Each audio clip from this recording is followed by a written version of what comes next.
ஒருவே சரணம் நிகழ்ச்சியில் குக்குட மகரிஷியை பற்றி பார்க்குறோம். இப்போ கதையில் நம்ம பார்க்குற புண்டரீகனுடைய குருநாதர், ஒரு ஞானத்தை கொடுத்தவர் புண்டரீகனுக்கு. இந்த புண்டரீகன் என்ன பண்ணுறான், அப்பா அம்மாவுக்கு தொந்தரவு கொடுக்குறான்னு பார்த்தோம். அப்பா அம்மா என்ன பண்ணுறாங்க, ஒரு கட்டத்தில் காசிக்கு கிளம்புறாங்க ரெண்டு பேருமே. ஏன்? பையனோட தொந்தரவு, மருமகளுடைய தொந்தரவு, இது ரெண்டுலேருந்து தப்பிக்கலான்னு புறப்பட்டு போகிறாங்க. நிம்மதியாக காசிக்கு போய் ஏதான ஒரு சத்திரத்தில் தங்கி தினமும் கங்கையில் ஸ்நானம் பண்ணி காசி விஸ்வநாதரை தரிசனம் பண்ணி பொழுத ஓட்டலாம். அங்கே போனால் சாப்பாடு எப்படி தினமும் கிடைக்கும், நம்ம கஷ்டப்பட வேண்டாம் அப்படின்னு காசிக்கு போகிறாங்க. அந்த காலத்தில் காசிக்கு பார்த்திங்கன்னா, காசியில் தங்கியிருக்கிற ஒரு தனிப்பட்ட ஆசாமி வேலைக்கு போகணுங்கிற அவசியமே கிடையாது. தங்கறதுக்கு இடம் கிடைக்கும், வஸ்திரங்கள் யாரான கொடுத்துடுவாங்க. அந்த இடத்துல ஏதான விசேஷ தினங்களாக புது வஸ்திரங்களை தானம் பண்ணுவாங்க. சாப்பாடு பல சத்திரங்களில் இலவசமாக சாப்பாடு கிடைக்கும். ஒரு 40-50 வருஷத்துக்கு முன்னாடிலாம் பார்த்திங்கன்னா, சில பேர் காசிக்கு போடுவாங்க கடைசி காலத்தில். ஏன்னா காசியில் மரித்தால் முக்தின்னு சொல்லுவாங்க, அதனால் அங்கே போடுவாங்க. இந்த புண்டரீகனோட அப்பா அம்மாவும் அது போல தான் கிளம்பி போகிறாங்க, காசிக்கு போகிறாங்க. அப்பா பையனோட தொல்லை விட்டுது, நம்ம இனிமேல் நிம்மதியாக இருக்கலாம் அப்படின்னு போகிறாங்க. அப்பா அம்மா போய் கொஞ்ச நாளில் இந்த மருமகள் என்ன பண்ணுறா, புண்டரீகனுடைய மனைவி, ஏங்க என்னால் தனியாக ஒன்றும் வேலை செய்ய முடியல, உங்கள் அப்பா அம்மா போன இடத்துக்கே நம்மளும் போவோம், காசிக்கே நம்மளும் போவோம். அவங்க நமக்கு அங்கங்கே எந்தெந்த சத்திரத்தில் தங்குறாங்களோ அங்கெல்லாம் நமக்கு உதவிகரமாக இருப்பார்கள். நம்ம துணியை துவைக்க சொல்கிறது, நமக்கு சாப்பாடு வாங்கிட்டு வர சொல்கிறதெல்லாம் அவங்கள வச்சு நம்ம வேலையை ஈஸியாக முடிச்சுக்கலாம் அப்படிங்கிற புண்டரீகனுடைய மனைவி. எப்படிப்பட்ட மனசு பாருங்களேன். ஒரு வயசானவங்களை வேலை வாங்கணுங்கிற எண்ணம் நமக்கு வருமா?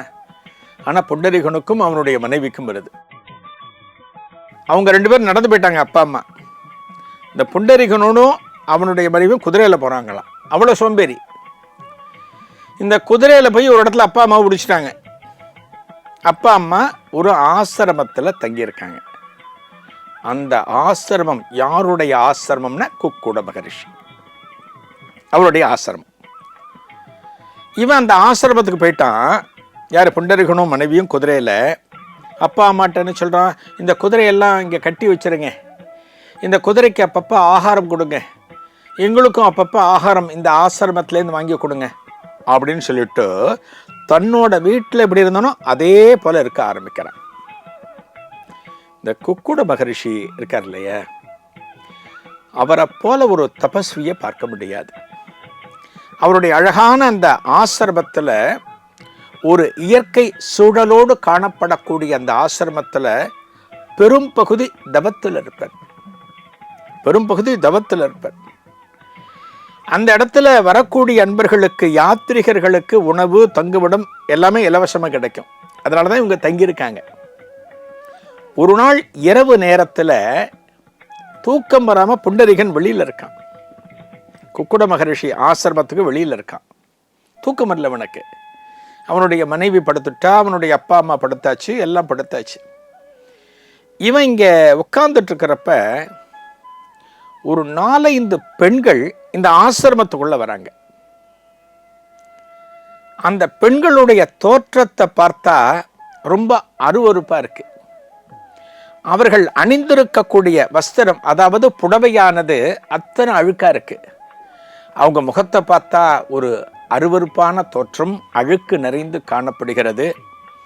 அவங்கள பார்த்தாலே முகத்தை நம்ம வேற எங்கேயானு திருப்பிக்கணும் அப்படிங்கிறது போல ஒரு அவலட்சணமான தோற்றம். யாரா இந்த பெண்கள்? இந்த ஆசிரமத்துக்கு வராங்க, இந்த இரவு நேரத்தில் வராங்க, இவங்களுக்கு என்ன பணி இங்க அப்படின்னு பார்த்துட்டு இருக்கான். அவங்க உள்ளே போகிறாங்க. ஆசிரமத்துக்குள்ளே போயிட்டு என்ன பண்ணுறாங்க, அங்கே க்ளீன் பண்ணுறாங்க, ஆசிரமத்தை க்ளீன் பண்ணுறாங்க. ஆசிரமத்தை க்ளீன் பண்ணி முடிச்சுட்டு, அதாவது சுத்தம் பண்ணிட்டு, அபிஷேகத்திற்கு வேண்டிய ஜலம் நீரை கிணற்றிலிருந்து எடுத்து நிரப்பிட்டு எல்லா விதமான பணிவிடைகளையும் அந்த ஆசிரமத்தில் செய்கிறாங்க. என்னடா ராத்திரி நேரத்தில் வந்தாங்க, ஆசிரமத்தில் வேலை செய்கிறாங்க, ஆசிரமத்தை சுத்தம் பண்ணுறாங்க, இந்த குக்குட மகரிஷிக்கு தேவையான உதவிகள் என்னென்னையோ எல்லாவற்றையும் செய்கிறார்கள். இந்த இரவு நேரத்தில் எதற்காக இவர்கள் வரணும்? இவர்கள் பகல் வேளையில் வரலாமே அப்படின்னு யோசிக்கிறான் புண்டரீகன். வெளியே உட்காந்துருக்கான். இவங்க உள்ளே போயிட்டு இவங்க என்னென்ன பண்ணுறாங்கிறத வெளியிலேருந்தே பார்த்து கொண்டு இருக்கிறான். கிட்டத்தட்ட ஒரு மணி நேரம் 1.5 மணி நேரம் போன பிறகு அந்த போன பெண்கள் 4-5 பெண்கள் இருக்காங்க இல்லையா, அவங்க வெளியில் வராங்க. ஆசிரமத்திலேருந்து வெளியில் வராங்க. வெளியில் வரும்போது அவர்கள் எப்படி காணப்படுகிறார்கள் அப்படின்னா, தேவதை போல காணப்படுகிறார்கள்.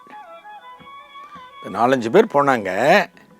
அவலட்சணமான தோற்றத்தில் அதே 4-5 பேர் வெளியில் வராங்க, அழகான தோற்றத்தில். எங்கேயானு நம்ப முடியுமா? நம்பலாம். ஒரே இடம் பியூட்டி பார்லர் சொல்லலாம். பியூட்டி பார்லரில் எப்படி போனாலுமே அவங்க மேக்கப் போட்டு நல்லா பண்ணி அனுப்பிச்சிடுவாங்க. நம்ம நிறைய ஜோக்கெல்லாம் கூட படிக்கிறோம் இன்னைக்கு. ஆனால் பாருங்கள், அந்த காலத்தில் இது எத்தனையோ நூற்றாண்டுகளுக்கு முன்னால் நிகழ்ந்த ஒரு புராண சம்பவம். அங்கே போன பெண்கள் அழகாக திரும்புகிறார்கள். அவர்கள் வருகிற போது பார்க்கிறான். யாரு? இந்த புண்டரீகன் பார்க்கிறான். அவர்களை பார்த்த உடனே ஆச்சரியம். தன்னோட கண்களை தொடச்சுட்டு பார்க்கிறான். ஒருவேளை ராத்திரி நேரத்தில் தூக்க கலக்கத்தில் நமது கண்கள் சரியாக தெரியவில்லையா அப்படின்னு பார்க்கிறான். இதனுடைய தொடர்ச்சி என்ன? நாளைய நிகழ்வில் காணலாம். நன்றி.